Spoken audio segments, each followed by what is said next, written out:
माता पार्वती जी ने एक भूखे भक्त को श्मशान में चिता के अंगारों पर रोटी सेंकते देखा तो शंकर जी से कहा, भगवान, मुझे ऐसा लगता है कि आपका कठोर हृदय अपने अनन्य भक्तों की दुर्दशा देखकर भी नहीं पिघलता।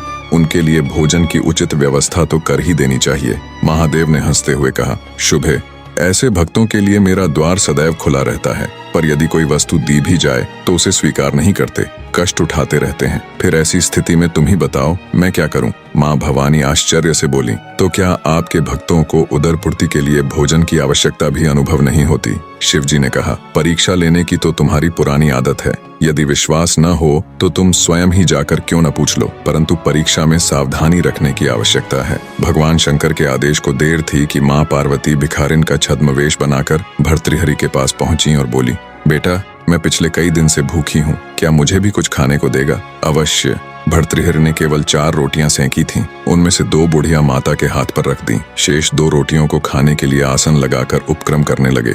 भिखारिन ने दीन भाव से निवेदन किया, बेटा, इन 2 रोटियों से कैसे काम चलेगा? मैं अपने परिवार में अकेली नहीं हूँ, एक बुजुर्ग पति भी है, उसे भी कई दिन से खाने को नहीं मिला है। भर्तृहरि ने वे दोनों रोटियां भी भिखारिन के हाथ पर रख दी। उन्हें बड़ा संतोष था कि इस भोजन से मुझसे से भी अधिक भूखे प्राणियों का निर्वाह हो सकेगा। उन्होंने कमंडल उठाकर पानी पिया, संतोष की सांस ली और वहां से उठकर जाने लगे। तभी आवाज सुनाई दी, वत्स, तुम कहाँ जा रहे हो? भर्तृहरि ने पीछे मुड़कर देखा, माता पार्वती दर्शन देने के लिए पधारी हैं। माता बोली, मैं तुम्हारी साधना से बहुत प्रसन्न हूँ, तुम्हें जो वरदान मांगना हो मांगो। प्रणाम करते हुए भर्तृहरि ने कहा, अभी तो अपनी और अपने पति की क्षुधा शांत करने हेतु मुझसे रोटियां मांग कर ले गई थी। जो स्वयं दूसरों के सम्मुख हाथ फैलाकर अपना पेट भरता है वह क्या दे सकेगा? ऐसे भिखारी से मैं क्या मांगू? पार्वती जी ने अपना असली स्वरूप दिखाया और कहा, मैं सर्वशक्तिमती हूँ, तुम्हारी पर दुख कातरता से बहुत प्रसन्न हूँ, जो चाहो सो वर मांगो। भर्तृहरि ने श्रद्धा पूर्वक जगदम्बा के चरणों में सिर झुकाया और कहा,